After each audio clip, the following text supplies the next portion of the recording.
La femme en sang s'effondra sur le seuil du dîner, et tous les clients détournèrent le regard, sauf la serveuse de nuit qui pressa son tablier contre la blessure. Ce que personne ne savait, et encore moins la serveuse, c'est que la femme portait le sang du roi vampire. Désormais, la porte vitrée reflétait deux silhouettes, l'une mourante, l'autre marquée. La dette avait déjà été payée par le contact. Maya essuyait le comptoir pour la troisième fois de son service lorsque la femme s'effondra sur le seuil à 3h17 du matin, sa robe de soie déchirée à l'épaule et du sang coulant de son cou en un ruban sombre qui captait la lumière fluorescente comme de l'huile. Le diner devint silencieux comme seul le Frank's Diner pouvait le devenir, un silence qui semblait délibéré et répété. Le genre de silence où 12 personnes trouvaient simultanément leur téléphone, leur tasse de café, ou le motif des banquettes en vinyle rouge craquelé infiniment plus intéressant qu'une étrangère en sang s'effondrant à 6 pieds de là. Maya se figea, le torchon toujours à la main, regardant la femme trébucher contre le cadre de la porte et laisser une empreinte de main rouge sur la vitre, son autre main pressée inutilement contre sa gorge. Les camionneurs dans la banquette du coin se tournèrent vers la fenêtre. Le flic, 2 tabourets plus loin, se leva, regarda la femme, regarda Maya, et sortit par la porte de derrière sans un mot. L'insomniaque qui venait chaque nuit à 2 heures et commandait un café noir et rien d'autre baissa sa casquette de baseball et étudia le menu qu'il avait mémorisé des mois auparavant. Prenez un instant pour vous abonner à notre chaîne et laissez un commentaire pour nous dire d'où vous regardez et quelle heure il est. C'est toujours fascinant de voir jusqu'où voyagent ces histoires à travers le monde. Merci. Maya sentit son estomac se tordre, car tout cela était anormal, absolument anormal, la façon dont tout le monde bougeait comme sous l'eau ou en somnambule, ou comme s'il suivait un scénario qu'on ne lui avait jamais donné. La femme fit un pas de plus et ses genoux se dérobèrent. Maya laissa tomber le chiffon et bougea sans réfléchir, traversant le sol à damier noir et blanc en 4 enjambées et rattrapant la femme sous les bras avant qu'elle ne touche le sol. La peau de la femme était glaciale à travers la soie, d'un froid qui fit instantanément mal aux mains de Maya, le genre de froid qui n'appartenait à rien de vivant. Elle déposa la femme sur le sol et retira son tablier par-dessus sa tête, pressant fermement le tissu contre la blessure à son cou. Le sang l'imbiba immédiatement, chaud et visqueux et trop sombre. Les néons au-dessus d'eux clignotèrent une fois, 2 fois, et le bourdonnement qui avait été constant pendant tout le double service de Maya monta en un gémissement qui lui fit mal aux dents. Elle appuya plus fort avec le tablier et utilisa son autre main pour chercher un pouls au poignet de la femme, ses doigts glissant sur la peau froide. Les yeux de la femme s'ouvrirent brusquement. Ils étaient argentés. Pas gris ni bleu pâle, mais véritablement argentés, métalliques et réfléchissants, captant la lumière du plafond et la renvoyant à Maya comme des pièces au fond d'un puits. Les lèvres de la femme bougèrent et Maya se pencha plus près, son oreille touchant presque la bouche de la femme. « Vous n'auriez pas dû me toucher. » La voix de la femme était un râle, à peine plus fort que le bourdonnement du congélateur à l'arrière. Il le saura maintenant. Il sait toujours. Maya ouvrit la bouche pour demander qui, mais la femme expira une fois, un souffle long et rauque, et devint immobile. L'argent s'estompa de ses yeux, comme si quelqu'un avait actionné un interrupteur, les laissant ternes, bruns et vides. Maya recula, les mains tremblantes, le tablier lourd de sang sur ses genoux. Elle chercha de nouveau un pouls, même si elle savait qu'il n'y en aurait pas. Rien. Les néons cessèrent de clignoter. Le diner resta silencieux. Maya leva les yeux et les camionneurs étaient partis. L'insomniaque était parti. Le cuisinier de nuit, Frank, se tenait à la fenêtre de la cuisine avec un torchon à la main, son visage taillé dans la pierre et des décennies à garder sa bouche fermée. « N'appelle pas le 911, Maya. » La voix de Frank était basse et sinistre. Le ton qu'il utilisait lorsque l'inspecteur de la santé se présentait ou lorsque quelqu'un essayait de partir sans payer. Fais-moi confiance. Verrouille juste la porte après que tout le monde soit parti. Maya le dévisagea. Frank l'avait embauchée il y a 2 ans, alors qu'elle avait 3 semaines de loyer en retard et vivait dans sa voiture. Il lui avait donné des doubles services et n'avait jamais posé de questions. Et maintenant, il lui disait de ne pas appeler une ambulance pour une femme morte qui se vidait de son sang sur son sol. Elle voulut protester, mais sa gorge s'était nouée et ses mains étaient toujours sur le poignet de la femme, espérant toujours un pouls qui ne viendrait pas. Elle baissa les yeux sur le corps, puis sur la porte vitrée à 6 pieds de là, où l'autoroute s'étendait dans le néant sous un ciel sans lune. Dans le reflet, elle vit 2 silhouettes sur le sol. L'une était la femme, robe de soie, sang et immobilité. L'autre était Maya, à genoux, le tablier trempé, les mains tachées de rouge. Sauf que la Maya dans la vitre avait quelque chose d'anormal aux yeux. Un mince anneau d'argent entourait chaque iris, faible mais indubitable, brillant doucement comme le bord d'une pièce captant la lumière. Maya cligna des yeux. Le reflet cligna en retour. L'anneau d'argent resta. Elle retira une main du poignet de la femme et toucha son propre visage. Ses doigts laissant une traînée de sang sur sa joue. Le reflet fit de même. L'argent ne s'estompa pas. La panique monta, brûlante et aiguë, dans sa poitrine, et elle se releva d'un bond, reculant loin du corps, de la porte et de son propre reflet qui n'était plus entièrement le sien. Elle se tourna vers Frank, mais il avait déjà disparu à l'arrière, la porte de la cuisine se refermant derrière lui avec un bruit sourd. Elle se tourna vers le diner et il était vide, à l'exception d'elle, de la femme morte et de l'odeur de café brûlé et de sang.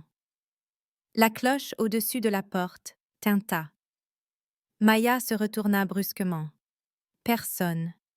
Juste l'autoroute, l'obscurité et le parking avec ses 3 voitures éparpillées et un seul lampadaire bourdonnant de papillons de nuit. Sauf qu'en y regardant de plus près, il y avait eu une berline noire de l'autre côté de la rue, garée au ralenti, phare éteint, le genre de voiture qui coûtait plus que ce qu'elle gagnait en un an.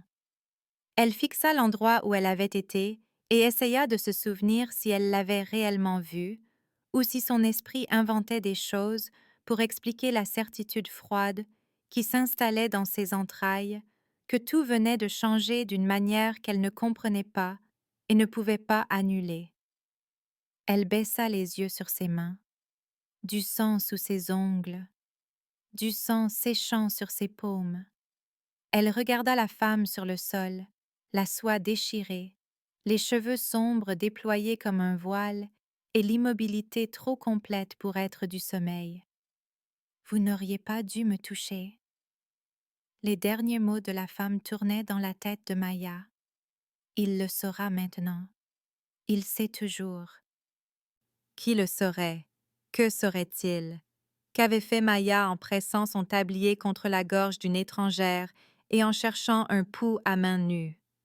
La porte de la cuisine grinça et Frank en sortit, portant une lourde couverture de laine, du genre de celle qu'il gardait dans le placard de rangement pour quand le chauffage tombait en panne en hiver.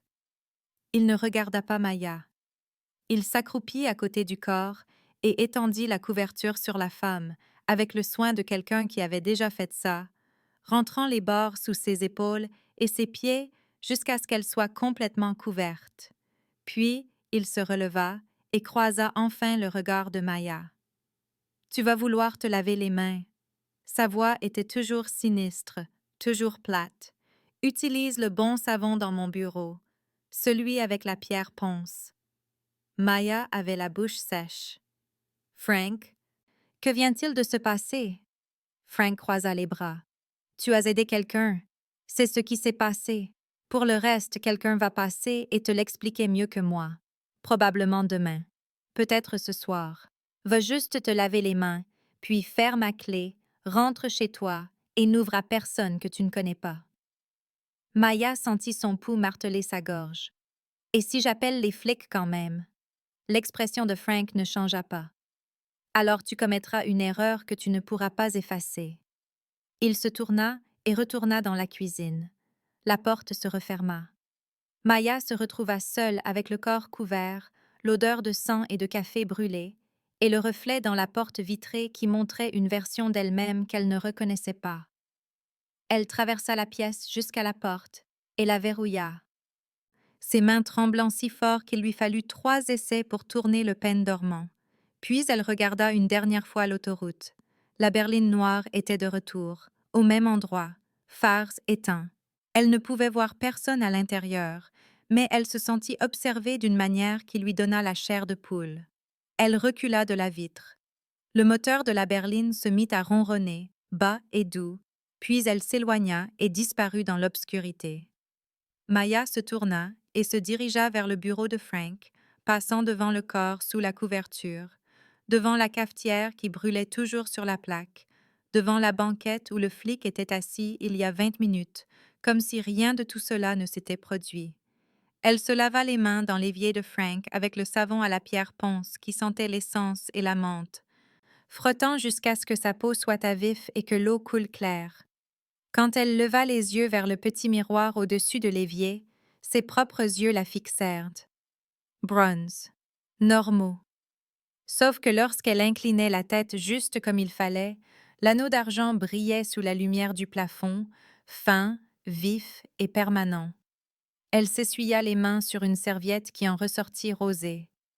Puis elle éteignit les lumières, sortit dans le dîner, se tint à côté du corps couvert par la couverture et attendit le matin, ou que quelqu'un vienne lui expliquer pourquoi elle sentait encore le froid de la peau de la femme sur ses paumes, et pourquoi son reflet ne lui ressemblait plus tout à fait. Frank fit traîner le corps jusqu'à la chambre froide par Maya elle-même, se tenant dans l'embrasure de la cuisine. Les bras croisés et le visage figé dans cette expression qui signifiait qu'il avait fini de parler, celle qui avait mis fin à une centaine de disputes sur les horaires de service, les pommes de terre rissolées brûlées et la question de savoir si la machine à café valait la peine d'être réparée pour la 3e fois ce mois-là. Quelqu'un viendra la chercher, dit-il, et ce fut tout ce qu'il dit. Alors Maya attrapa la couverture de laine par les coins et tira la femme sur le carrelage, ses baskets couinant, le paquet plus lourd qu'il n'aurait dû l'être, le froid s'infiltrant à travers le tissu jusque dans ses paumes. Elle coinça le corps entre une palette de frites surgelées et une pile de steak haché, son souffle formant de la buée dans l'air glacial, et quand elle recula et laissa la lourde porte se refermer, elle put voir la couverture à travers la petite fenêtre, sombre et immobile contre le givre blanc. Frank hocha la tête une fois et retourna nettoyer le grill. Maya termina son service en silence, versa du café pour la foule du petit déjeuner, sourit à des habitués qui ne lui sourirent pas en retour, et sentit le poids d'une douzaine de pères d'yeux qui ne croisaient pas tout à fait les siens. Au moment où elle pointa à midi, le soleil était trop vif. L'asphalte du parking scintillait de chaleur et ses mains étaient encore froides de la chambre froide. Les 2 nuits suivantes furent anormales d'une manière qu'elle ne pouvait nommer. Le café de son service avait un goût de métal, peu importe la quantité de sucre qu'elle ajoutait, amer et âcre comme si elle léchait une pile, et elle en versa tasse après tasse dans l'évier, essayant d'en trouver une qui ait un goût normal. Elle pouvait voir dans le noir. Pas bien, pas comme en plein jour, mais assez pour que, lorsque les lumières de la réserve s'éteignirent, elle ne trébuche pas, capable de distinguer les étagères, les boîtes et les pièges à rats dans les coins avec une clarté qui n'était pas là auparavant. Elle cessa d'avoir froid. La chambre froide n'était plus qu'une pièce. Le vent de novembre qui secouait les fenêtres du dîner ne l'atteignait pas. Elle baissa quand même ses manches parce que ses avant-bras étaient nus, que les clients la dévisageaient et qu'elle ne pouvait pas expliquer pourquoi la chair de poule ne se formait pas lorsque la porte s'ouvrait et laissait entrer la nuit. L'anneau d'argent autour de ses iris restait faible, visible seulement sous une certaine lumière. Mais elle vérifiait le miroir de la salle de bain toutes les heures, et il était toujours là, un rappel que quelque chose avait changé d'une manière qu'elle ne pouvait pas annuler. La troisième nuit, un homme entra dans le diner à 4 heures du matin, s'assit au comptoir et ne commanda rien. Il portait un costume noir sur mesure qui semblait coûter plus cher que sa voiture, un tissu si sombre qu'il paraissait avaler la lumière fluorescente, et ses mains étaient pâles et immobiles sur le comptoir. Maya lui versa un café qu'il n'avait pas demandé. Il regarda la tasse, puis la regarda, et ses yeux étaient gris, de la couleur de la fumée ou du vieil acier. « Vous l'avez touché ?» dit-il, et ce n'était pas une question. Le pouls de Maya s'accéléra. Elle reposa la cafetière avec précaution.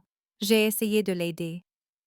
L'homme hocha lentement la tête, comme si elle avait confirmé quelque chose qu'il savait déjà. Je m'appelle Dominique.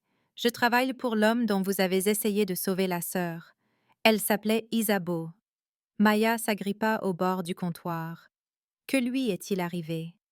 L'expression de Dominique ne changea pas. Elle a été assassinée par des gens qui voulaient envoyer un message à mon employeur.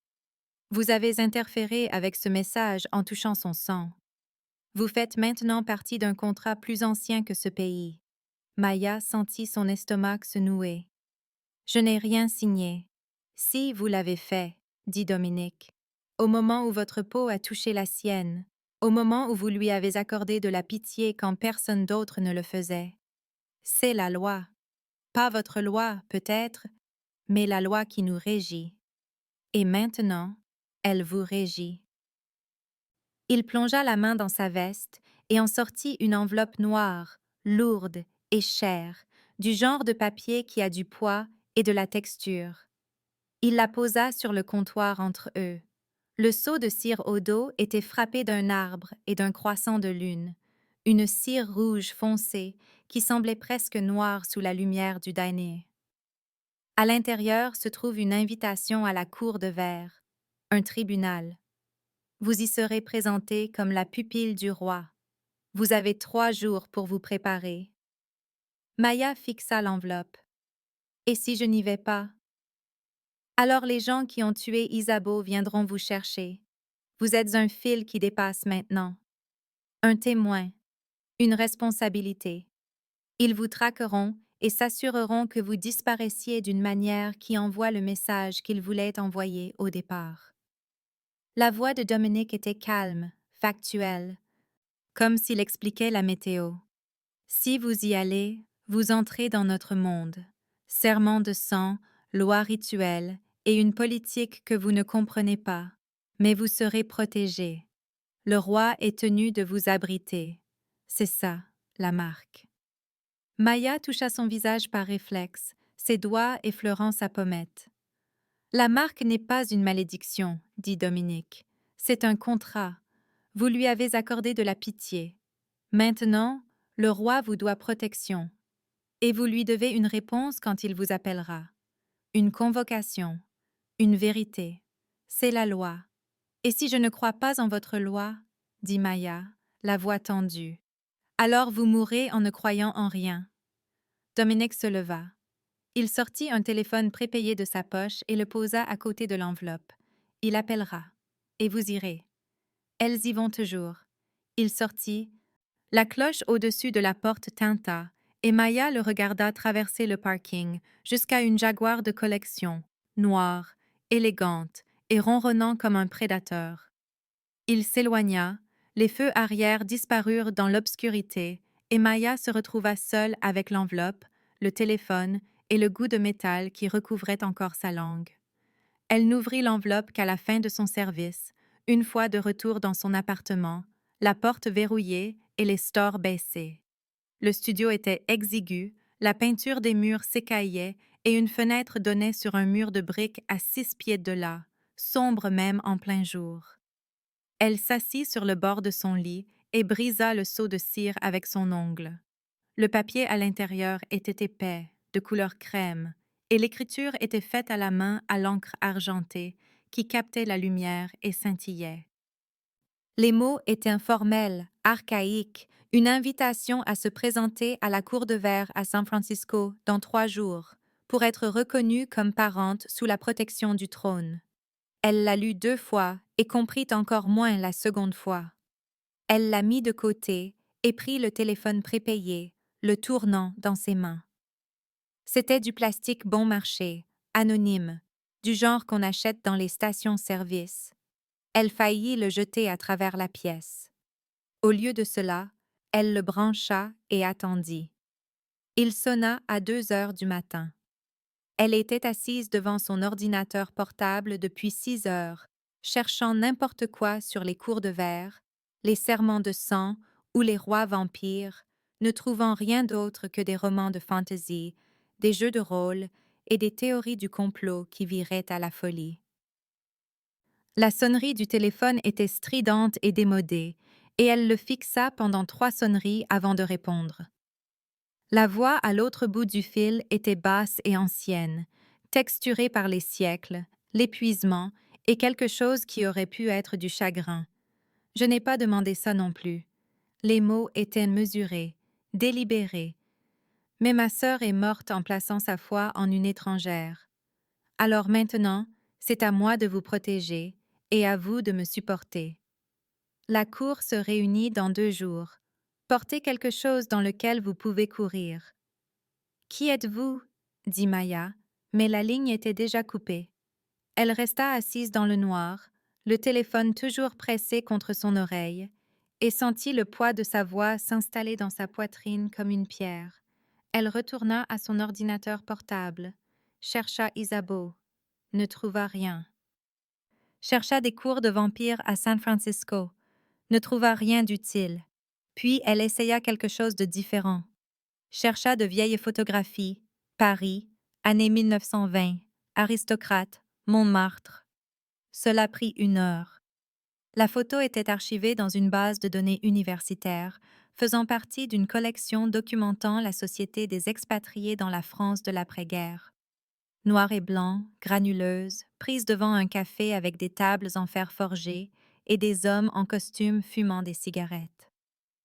Au centre du cadre se tenait un homme en manteau sombre, pâle, aux traits acérés, ses yeux fixant directement l'appareil photo avec une intensité qui fit se hérisser les poils sur la nuque de Maya.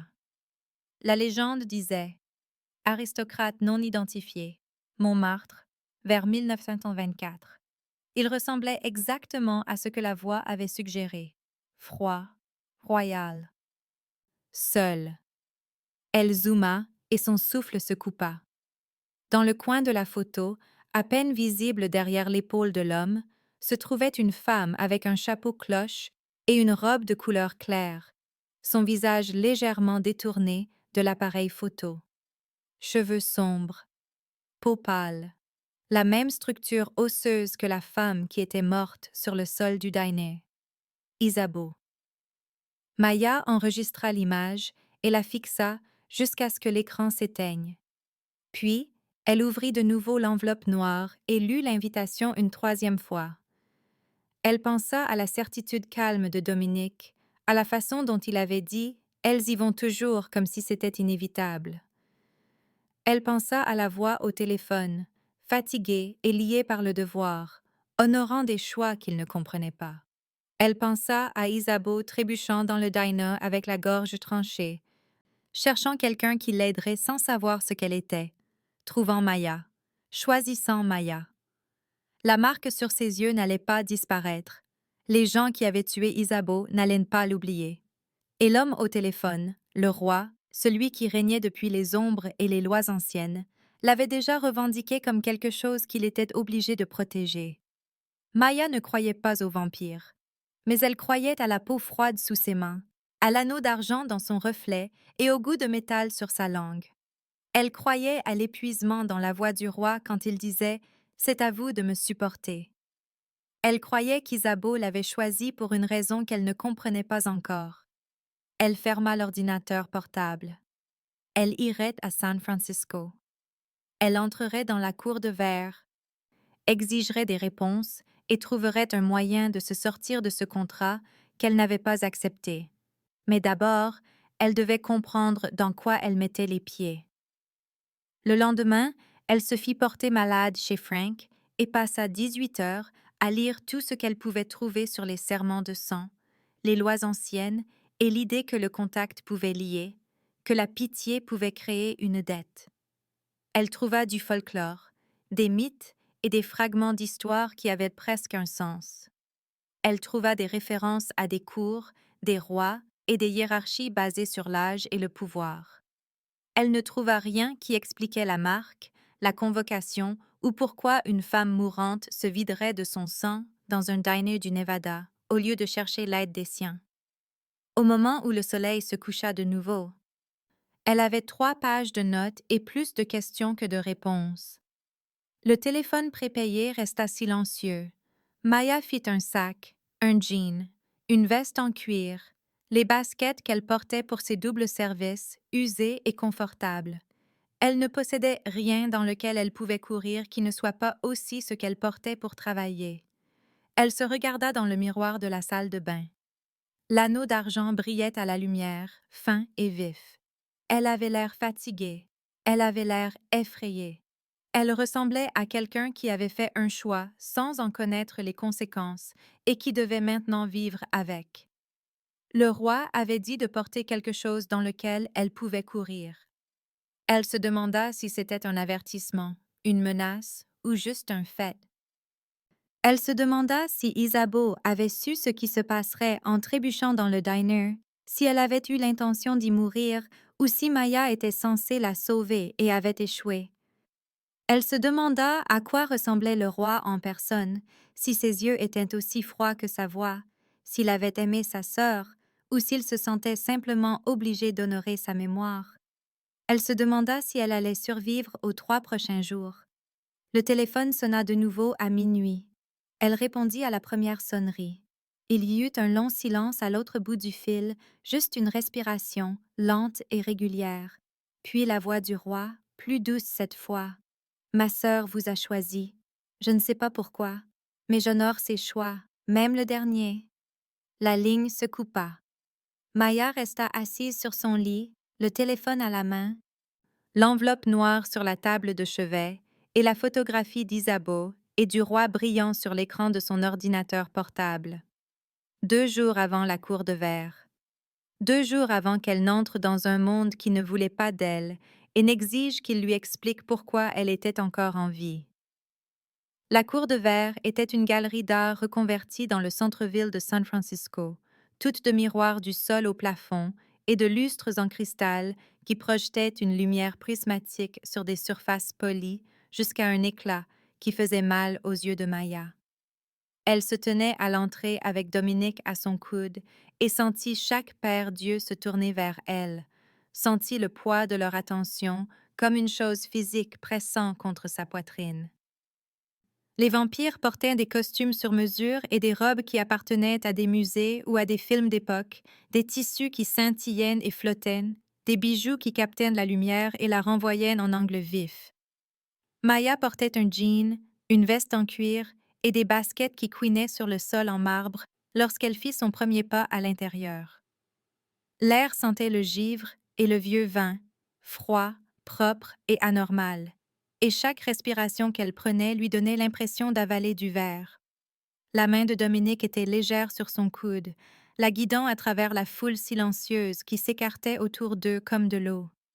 Les miroirs multipliaient tout, créaient des versions infinies des participants debout en petits groupes, observant, attendant, leur visage pâle, parfait et totalement immobile. Personne ne parlait, personne ne clignait des yeux. Maya garda le menton haut et les mains détendues le long de son corps, essayant de ne pas penser au nombre d'entre eux qui pourraient la tuer avant qu'elle n'ait le temps de crier. Dominique la conduisit au centre de la pièce où une estrade surélevée se dressait sous le plus grand lustre, une chose de cristal de la taille d'une voiture qui projetait de la lumière dans 1000 directions à la fois. Sur l'estrade se trouvait un piédestal en marbre, et sur le piédestal, un unique verre de cristal, vide et scintillant. Dominique s'arrêta au bord de l'estrade et recula, laissant Maya seule au centre de la pièce, avec une centaine de reflets d'elle-même la fixant sous tous les angles. Puis la foule bougea, et une porte à l'autre bout de la galerie s'ouvrit, et le roi vampire entra. La pièce devint plus silencieuse, ce qui n'aurait pas dû être possible, mais le silence s'approfondit en quelque chose qui ressemblait à un souffle retenu. Il était grand et pâle, les cheveux sombres peignés en arrière d'un visage tout en angle vif et en beauté froide, le genre de visage qui appartient aux statues de marbre ou aux vieilles pièces de monnaie. Il portait un costume anthracite sans cravate, le col ouvert sur sa gorge, aucun bijou à l'exception d'une bague en argent à sa main droite qui captait la lumière lorsqu'il bougeait. Ses yeux étaient sombres, pas argentés, pas brillants, juste sombres d'une manière qui suggérait la profondeur, l'âge et l'épuisement. Il ne regarda pas Maya.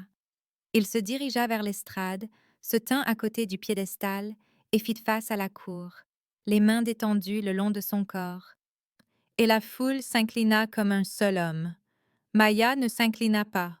Le regard du roi balaya la pièce et s'arrêta sur un homme debout près du devant, plus âgé que les autres, ou du moins d'apparence plus âgé, avec des cheveux argentés et un sourire acéré qui n'atteignait pas ses yeux. L'homme s'avança, et la foule s'écarta pour le laisser passer. Son costume était d'un bordeaux profond, cher, et il se déplaçait avec l'assurance de quelqu'un à qui on n'avait jamais dit non. Il s'arrêta à 3 pieds de l'estrade et inclina la tête vers le roi, un geste à peine respectueux.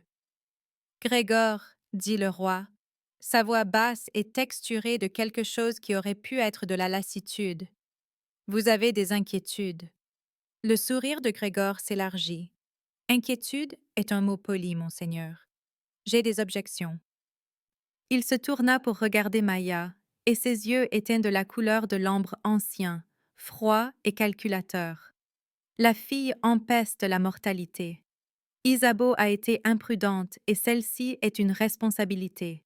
Une humaine portant la marque est soit une fraude, soit une menace. J'exige la vérification. Maya sentit son pouls s'accélérer, mais garda une expression neutre. Le regard du roi se posa enfin sur elle, juste un instant, et elle ne vit rien dans ses yeux qui suggérait qu'il se souciait d'une manière ou d'une autre de sa vie ou de sa mort. « La vérification est de votre droit de la demander, » dit le roi. Il regarda de nouveau Grégor, et le sien de l'accepter ou de la refuser. Grégor fit un geste vers le verre de cristal sur le piédestal. « Alors laissez-la boire. Une goutte de votre sang, monseigneur. Si la marque est réelle, elle survivra. Sinon, elle brûlera de l'intérieur et nous saurons que la mort d'Isabeau a été mise en scène pour introduire une espionne dans notre cour. » La foule murmura, un son bas comme le vent dans les arbres. Maya fixa le verre, puis le roi, et sentit le piège se refermer sur elle. Dominique lui avait expliqué la vérification pendant le trajet vers San Francisco, sa voix calme et factuelle. C'était un rituel, ancien, conçu pour prouver la parenté. Le sang du roi reconnaîtrait la marque si elle était réelle. Si ce n'était pas le cas, le sang la détruirait en quelques secondes.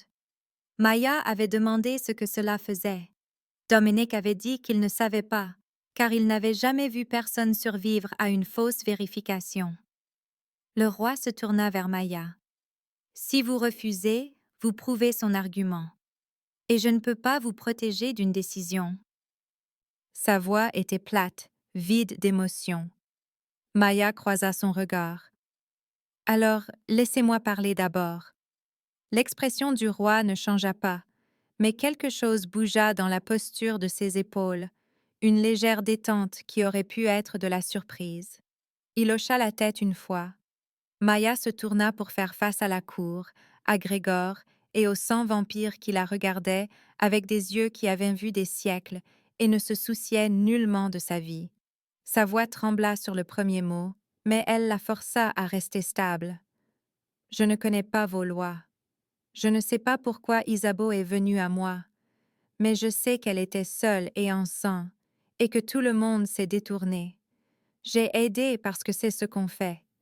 Si votre monde punit cela, alors votre monde est brisé. » Grégor rit, un son sec qui se répercuta sur les miroirs. La fille a du cran. Mais le cran ne change pas la loi. Le roi leva une main et le rire cessa. Le geste était petit, presque désinvolte, mais toute la pièce devint silencieuse. Il descendit de l'estrade et se dirigea vers Maya, ses pas silencieux sur le marbre. Il s'arrêta devant elle, assez près pour qu'elle puisse voir que la bague en argent à sa main était usée, vieille, gravée de symboles qu'elle ne reconnaissait pas. « Elle a raison, dit le roi, sa voix portant à travers la pièce. Nous avons bâti une cour sur des serments de sang et oublié la pitié. La vérification est son droit de la refuser. Mais la marque, c'est à moi de la confirmer. » Il se tourna et retourna vers l'estrade, sortant un petit couteau de l'intérieur de sa veste. La lame était d'argent, fine et tranchante. Il tendit sa main gauche au-dessus du verre de cristal et fit glisser la lame sur sa paume en un mouvement fluide. Du sang perla, sombre et épais, et il inclina la main pour laisser tomber 3 gouttes dans le verre. Elles heurtèrent le cristal avec un son de cloche. Le roi posa le couteau et prit le verre, le tenant à la lumière. Le sang tourbillonnait au fond, plus sombre que du vin, presque noir. Il regarda Maya, puis il but. La pièce explosa. Pas en son, mais en mouvement, une onde qui traversa la foule comme une onde de choc. Les yeux du roi devinrent argentés, brillants et aveuglants, de la même couleur que Maya avait vu dans les yeux d'Isabeau avant sa mort. Il baissa le verre et l'argent s'estompa, laissant ses yeux de nouveau sombres. Il se tourna vers la cour et sa voix fut froide et absolue. La marque est réelle. Elle porte le dernier acte de ma sœur. Je la nomme pupille et parente sous la protection de ce trône. Grégor recula, le visage tordu de fureur. C'est sans précédent.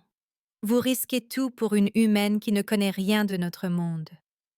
Le regard du roi se fixa sur Grégor et la température de la pièce sembla chuter de 10 degrés. Ma sœur est morte en protégeant quelque chose.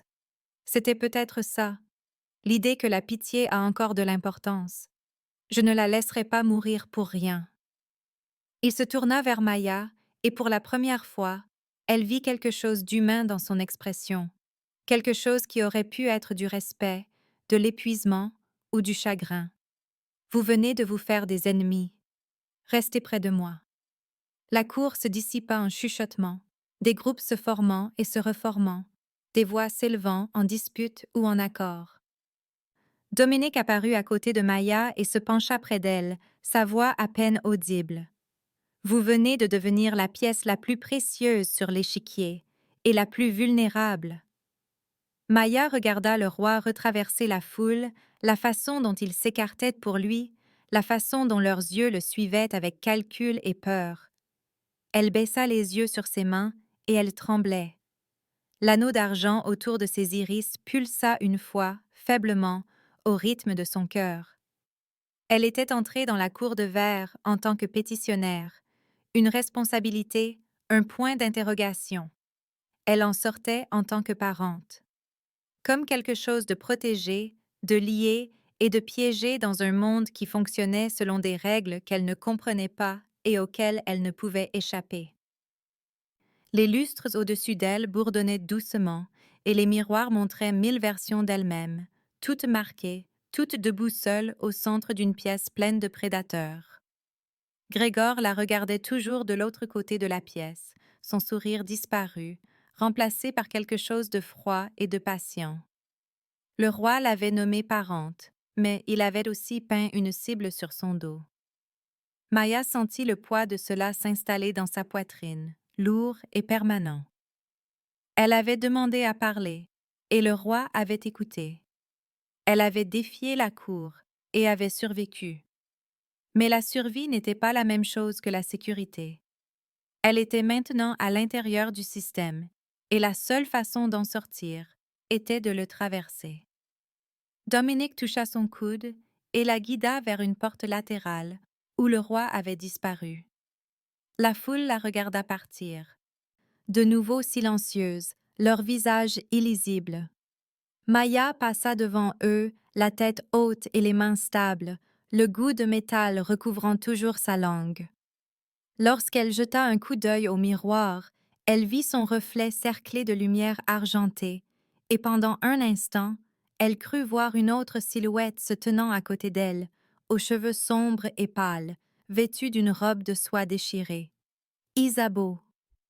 Puis la lumière changea, la silhouette disparut, et Maya se retrouva de nouveau seule, marchant vers un avenir qu'elle n'avait pas choisi, mais qu'elle ne pouvait plus éviter. Le penthouse n'était que verre et acier, à 50 étages au-dessus de San Francisco, avec une vue sur la baie qui s'étendait jusqu'à l'horizon, des ponts enfilés de lumière et la ville scintillante en contrebas, comme une carte de circuit imprimée.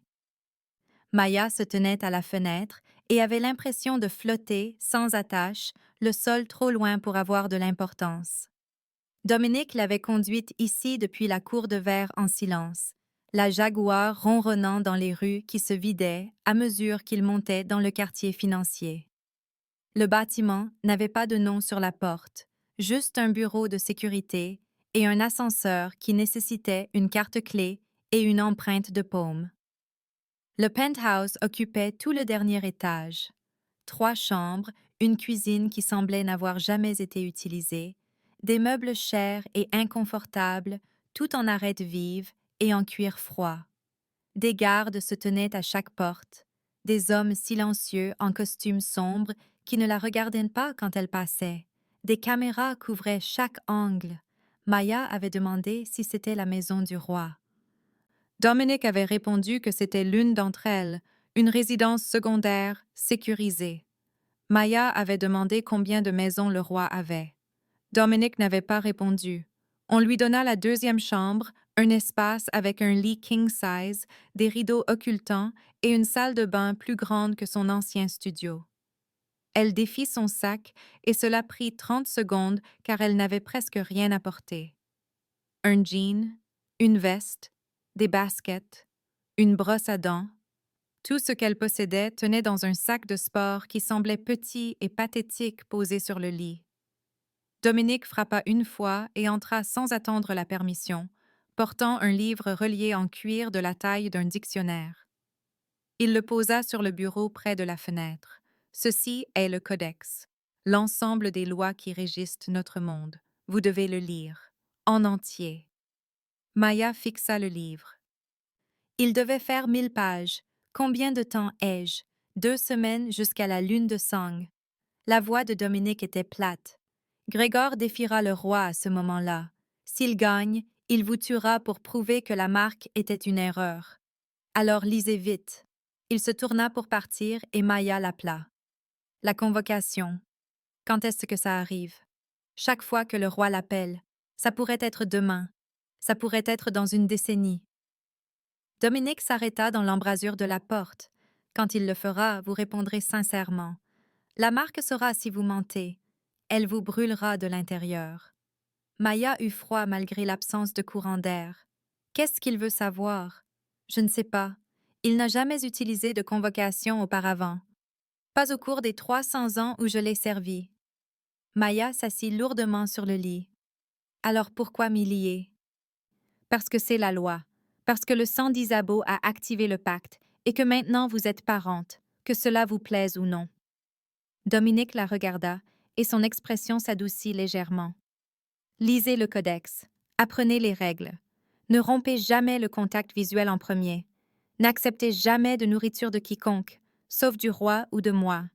Ne répondez jamais à une question que vous n'avez pas entendue 2 fois. Les gens ici essaieront de vous piéger avec des mots. Ne les laissez pas faire. Il partit. Maya ouvrit le codex. La première page était manuscrite à une encre si vieille qu'elle était devenue brune. L'écriture était formelle, archaïque, détaillant la structure des cours de vampires et la hiérarchie du sang. Elle lut jusqu'à ce que ses yeux lui brûlent. Que le soleil se couche derrière les murs de verre et que la ville en contrebas s'illumine comme des étoiles. Le roi lui rendit visite une fois, 3 jours après son emménagement. Elle était dans le salon, entourée de livres que Dominique lui avait apportés, des histoires, des généalogies et des récits de politique de la cour qui se lisaient comme des journaux de guerre. Elle entendit l'ascenseur s'ouvrir et leva les yeux pour le voir se tenant dans l'embrasure de la porte, toujours dans le costume anthracite de la cour de verre, sa cravate desserrée et son expression taillée dans la pierre. Il ne frappa pas. Il se dirigea vers la fenêtre et se tint là, les mains dans les poches, regardant la baie. Maya posa son livre et attendit.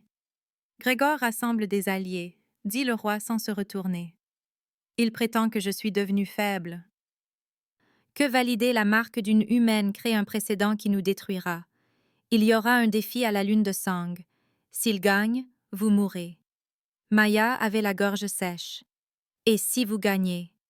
Alors vous restez en vie, et il est exilé ou exécuté, selon mon degré de générosité. Le roi se tourna pour la regarder. Ses yeux étaient sombres, ombragés, épuisés. Je voulais que vous sachiez ce qui s'en vient. Maya se leva. Pourquoi ne pas le laisser gagner? Lui donner ce qu'il veut. Vous seriez débarrassé de moi, et le problème disparaîtrait. L'expression du roi ne changea pas, mais quelque chose vacilla derrière ses yeux, quelque chose qui aurait pu être de la surprise, de la colère, ou les deux. Parce que ma sœur pensait que vous valiez la peine de mourir, et je ne la trahirai pas 2 fois. Il passa devant elle en direction de l'ascenseur. Maya le regarda partir et sentit le poids de ses mots s'installer dans sa poitrine. Le roi s'arrêta à l'ascenseur et appuya sur le bouton. Sans se retourner, il dit « Dominique continuera votre éducation.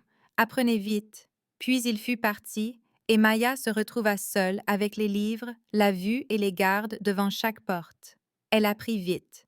Dominique la fit travailler sur l'étiquette et l'histoire, sur les noms des principales lignées et les alliances qui maintenaient la cour unie. Il lui apprit à se mouvoir dans la société des vampires sans se faire tuer. Ne jamais montrer de peur, ne jamais montrer de faiblesse, ne jamais les laisser vous voir saigner. Elle apprit qu'Isabeau avait été la sœur cadette du roi, transformée pendant la Révolution française, alors qu'elle avait 19 ans et qu'il en avait déjà 2 siècles. Elle avait été douce là où il était froid, humaine là où il avait oublié comment l'être. Elle peignait des aquarelles, lisait de la poésie et se souvenait de ce que c'était d'être mortelle. Elle avait passé des décennies à essayer de négocier la paix entre les clans rivaux, croyant que la société des vampires pouvait évoluer au-delà des serments de sang et de la violence. Elle négociait une trêve avec le peuple de Grégor quand ils lui ont tendu une embuscade. Son acte final, se vidant de son sang d'une blessure qui aurait guéri si elle s'était nourrie, fut de trébucher dans un dîner au milieu de nulle part et de tester si l'humanité existait encore, même dans la mort. Maya demanda à Dominique pourquoi Isabeau ne s'était pas simplement guérie. Le visage de Dominique devint soigneusement impassible, parce qu'elle a choisi de ne pas le faire. Parce qu'elle cherchait quelqu'un qui l'aiderait sans savoir ce qu'elle était. Elle vous a trouvé. Maya sentit le chagrin lui monter à la gorge. Elle ne s'est pas effondrée au diner par accident. Non, elle l'a choisi. Elle vous a choisi. Maya trouva la chambre d'Isabeau le 5e jour. Elle était au bout d'un couloir qu'elle avait évité, une porte non verrouillée mais qui semblait interdite. Elle l'ouvrit, et une odeur de lavande et de poussière l'envahit. La pièce était intacte, figée dans le temps. Des aquarelles tapissaient les murs, des paysages doux et des portraits de personnes que Maya ne reconnaissait pas. Des livres de poésie remplissaient une étagère près de la fenêtre, les dos abîmés et les pages cornées. Une robe était suspendue dans le placard, en soie bleu pâle avec de la dentelle au col, le genre de choses que l'on portait à une garden party dans un autre siècle. Maya se tint au centre de la pièce et eut l'impression de profaner une tombe. Elle trouva un journal dans le tiroir du bureau, relié en cuir et rempli de l'écriture d'Isabeau. Les entrées étaient datées, s'étendant sur des décennies, des pensées, des observations et des croquis. La dernière entrée datait de 3 semaines avant sa mort. On y lisait Je me demande si la gentillesse existe encore en dehors de notre monde. Je pense que je vais aller la chercher. Si je la trouve, peut-être y a-t-il encore de l'espoir pour nous.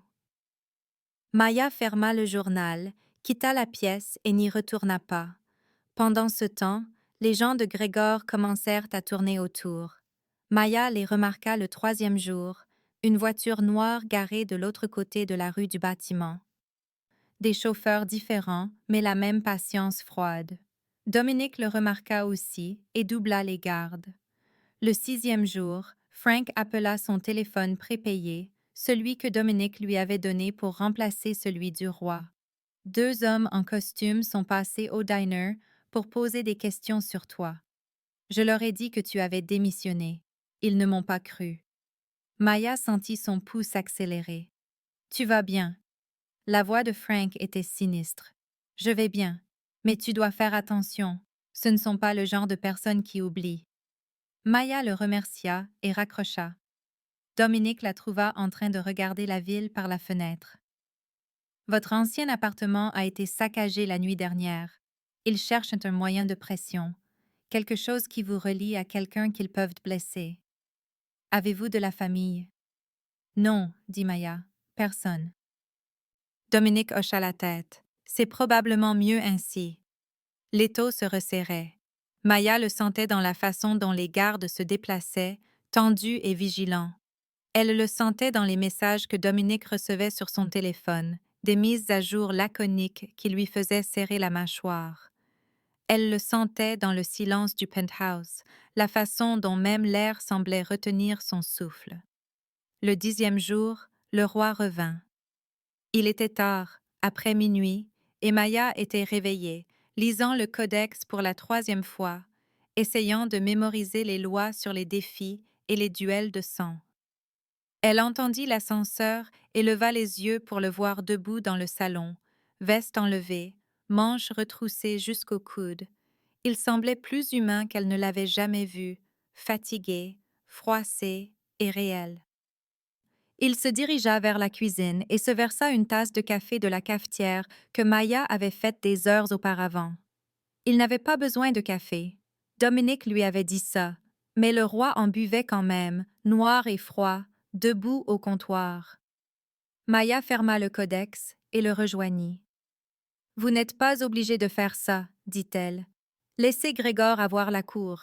Partez. » Le roi la regarda par-dessus le bord de sa tasse. « J'ai passé 3 siècles à appliquer des lois auxquelles je ne crois plus. Mais si j'arrête, le système s'effondre. Alors je supporte. » Il posa la tasse. Isabeau a essayé de le changer de l'intérieur. Regardez où ça l'a mené. Alors peut-être est-il temps de brûler le système, dit Maya. Les yeux du roi devinrent froids et dangereux. Attention, vous parlez comme elle. Tant mieux, dit Maya. Peut-être qu'elle avait raison. Le roi la fixa un long moment, puis il prit sa tasse et se dirigea vers la fenêtre. Il resta là en silence, regardant la ville, et Maya observa la façon dont la lumière d'en bas projetait des ombres sur son visage, soulignant l'épuisement et le poids des siècles. « Pourquoi continuez-vous à vous battre ?» demanda-t-elle doucement. « Si vous n'y croyez plus, pourquoi ne pas simplement laisser tomber ?»« Parce que j'ai fait une promesse, » dit le roi, à Isabeau, à tous ceux qui m'ont fait confiance pour tenir la ligne, et parce que si je lâche, des gens comme Grégor prennent le pouvoir, et son monde est pire. Il se tourna pour la regarder.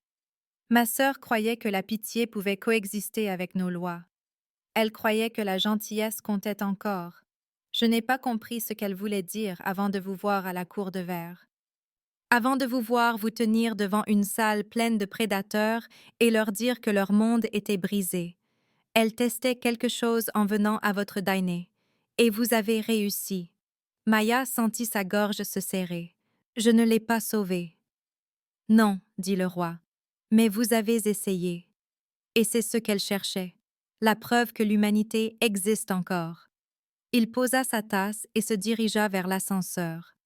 La lune de sang est dans 4 jours. Grégor viendra pour moi, et quand il le fera, il viendra pour vous. Restez près de Dominique. Ne quittez pas le penthouse. Et s'il m'arrive quelque chose, fuyez. Le cœur de Maya se glaça. Que voulez-vous dire s'il arrive quelque chose? Le roi appuya sur le bouton de l'ascenseur. Je veux dire que je suis en vie depuis 300 ans et que je suis fatigué. Je veux dire que Grégor est fort, en colère et qu'il a des alliés que je n'ai pas. Je veux dire qu'il y a une chance que je perde. Et si c'est le cas, vous devez disparaître avant qu'il ne vous trouve. L'ascenseur s'ouvrit et il entra. Maya s'avança vers lui. Vous n'allez pas perdre. Le roi la regarda et pour la première fois, elle vit quelque chose comme du doute dans ses yeux. J'espère que vous avez raison. Les portes se fermèrent et il fut parti. Maya se tint dans le salon vide et sentit le poids de tout s'effondrer autour d'elle.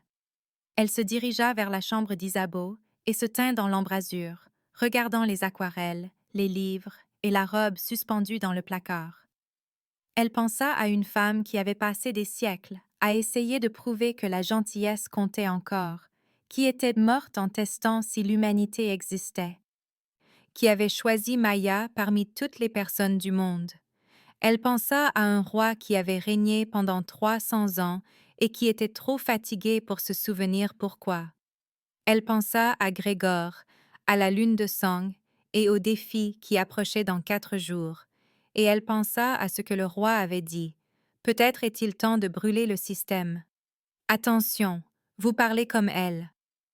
Maya ferma la porte de la chambre d'Isabeau et retourna au codex. Elle avait 4 jours pour apprendre tout ce qu'elle pouvait. 4 jours pour se préparer à un combat qu'elle ne pouvait pas gagner, mais qu'elle ne pouvait pas se permettre de perdre. 4 jours avant la lune de sang, et le moment où tout changerait ou se terminerait. 3 jours plus tard, Maya se tenait derrière le comptoir du Frank's Diner, servant du café pour le service du matin. L'odeur de graisse de bacon et de pain grillé brûlé remplissant l'air d'une normalité qui semblait presque agressive après tout ce qui s'était passé. Les habitués entrèrent, commandèrent les mêmes choses qu'ils commandaient toujours et ne la regardèrent pas différemment d'il y a 1 mois. Les camionneurs voulaient des œufs au plat et du pain de blé. L'équipe de construction voulait le petit déjeuner spécial avec un supplément de pommes de terre rissolées. Le flic à la retraite assis dans la banquette du fond voulait un café noir et rien d'autre, comme toujours.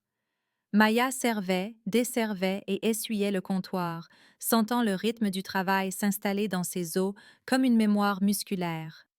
Frank lui fit un signe de tête depuis la fenêtre de la cuisine, son visage taillé dans la pierre, et des décennies à garder sa bouche fermée. Et ne dit rien. Le monde avait continué. Mais Maya savait que c'était différent maintenant.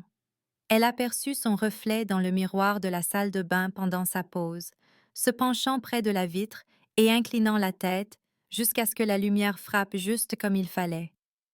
L'anneau d'argent autour de ses iris était toujours là, faible mais indubitable, un rappel qu'elle n'était plus tout à fait la personne qu'elle avait été avant qu'une femme mourante ne trébuche à travers la porte et ne se vide de son sang sur le sol à damier noir et blanc.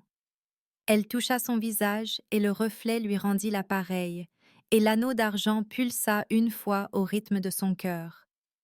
Elle retourna travailler. Le soleil commençait à peine à se lever lorsque le roi vampire entra, seul, sans Dominique, ni garde, ni entourage. Il portait un jean sombre et une veste en cuir et semblait plus humain qu'elle ne l'avait jamais vu, fatigué mais sans fardeau, le poids de 3 siècles reposant plus légèrement sur ses épaules. Il s'assit au comptoir et Maya lui servit un café sans le lui demander. Ils ne parlèrent pas pendant un long moment. Le diner était vide, à l'exception d'eux, de Frank à l'arrière et de l'autoroute à l'extérieur, s'étendant dans le néant sous un ciel saignant d'or et de rose. Le roi enroula ses mains autour de la tasse et fixa le liquide sombre comme s'il contenait des réponses. « La cour s'adapte, dit-il finalement, lentement. Certains des anciens s'en vont. Ils n'aiment pas les changements. Certains des jeunes posent des questions. Sur la marque, sur ce que cela signifie qu'une humaine soit maintenant parente. Isabeau aurait aimé ça. Maya s'appuya contre le comptoir. Elle aurait aimé, en effet. Le roi hocha la tête et plongea la main dans sa veste, en sortant une enveloppe blanche ordinaire, sans seau de cire cette fois, juste du papier et de l'encre. Il la fit glisser sur le comptoir. Maya la prit et l'ouvrit.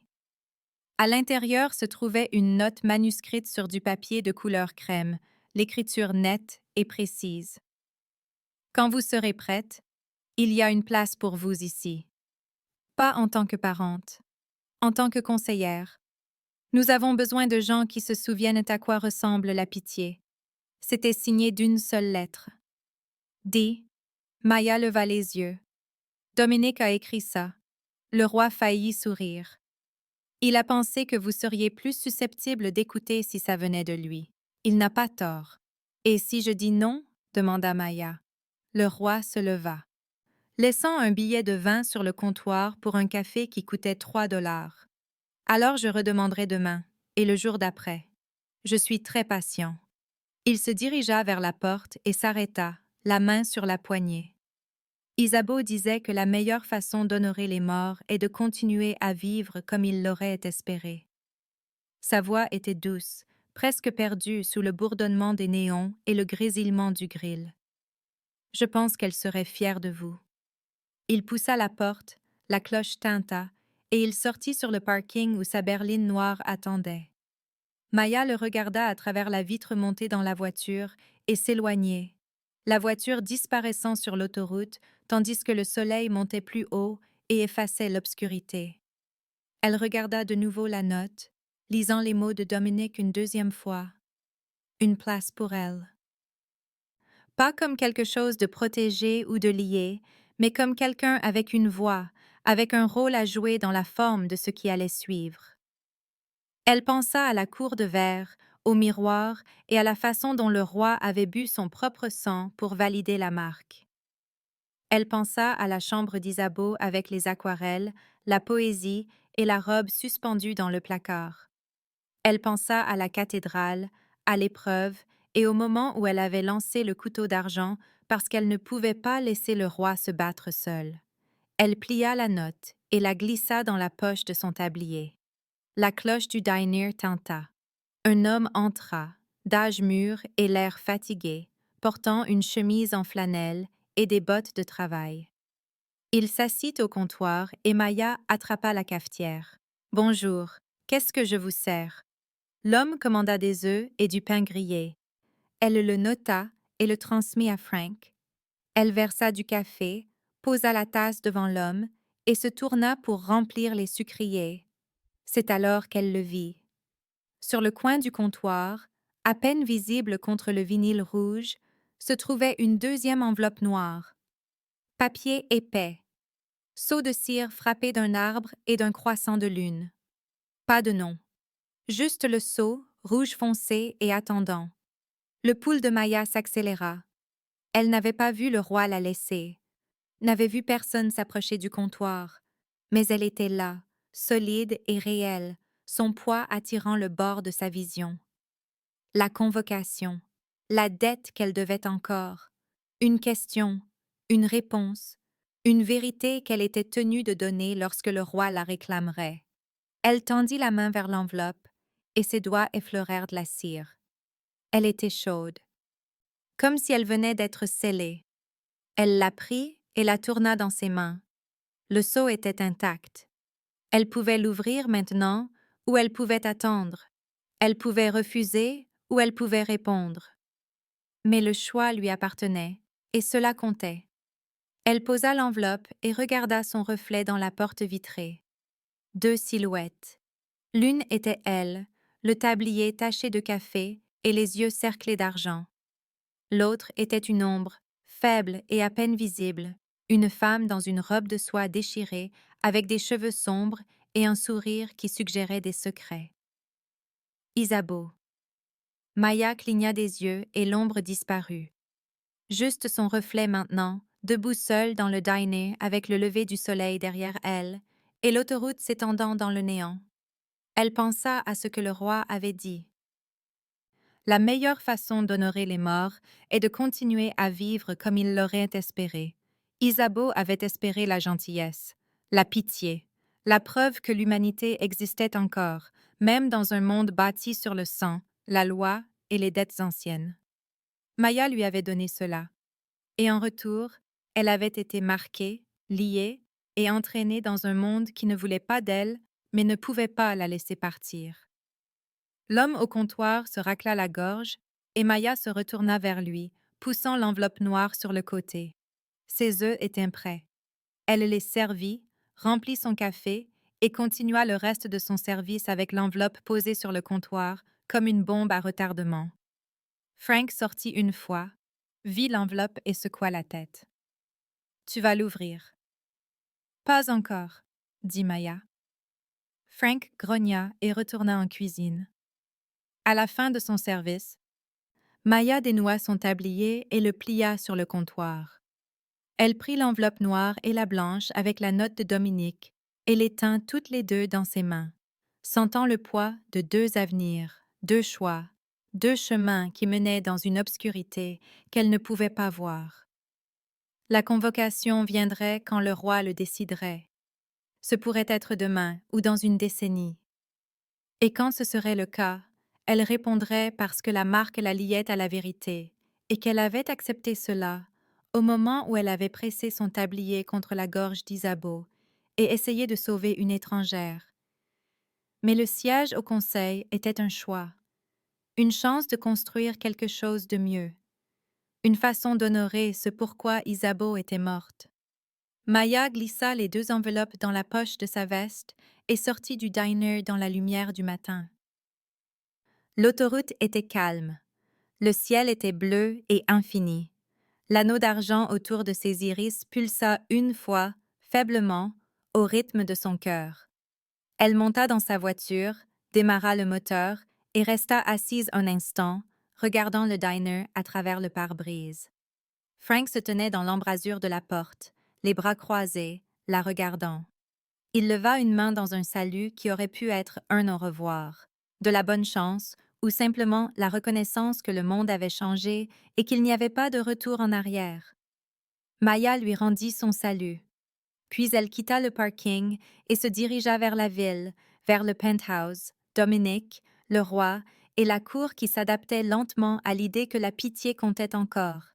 Elle ne savait pas ce que la convocation lui demanderait. Elle ne savait pas si elle accepterait le siège au conseil ou si elle partirait pour essayer de construire une vie normale. Mais elle savait qu'elle n'était plus la serveuse qui versait du café, évitait les questions et faisait profil bas. Elle était marquée. Elle était parente. Elle était quelqu'un qui s'était tenu devant une salle pleine de prédateurs et leur avait dit que leur monde était brisé. Et elle était quelqu'un qui avait lancé un couteau d'argent pour sauver un roi qui en avait assez de perdre des gens. La route à venir était incertaine, mais pour la première fois depuis qu'Isabeau s'était effondrée sur le seuil du dîner, Maya sentait qu'elle choisissait son propre chemin au lieu d'être entraînée par des forces qu'elle ne comprenait pas. Le soleil monta plus haut, la ville s'élevait au loin, vert et acier captant la lumière. Et dans sa poche, l'enveloppe noire avec le seau de cire attendait, patiente et inévitable, un rappel que certaines dettes ne pouvaient être évitées, mais que peut-être, juste peut-être, elles pouvaient être transformées en quelque chose qui valait la peine d'être payé.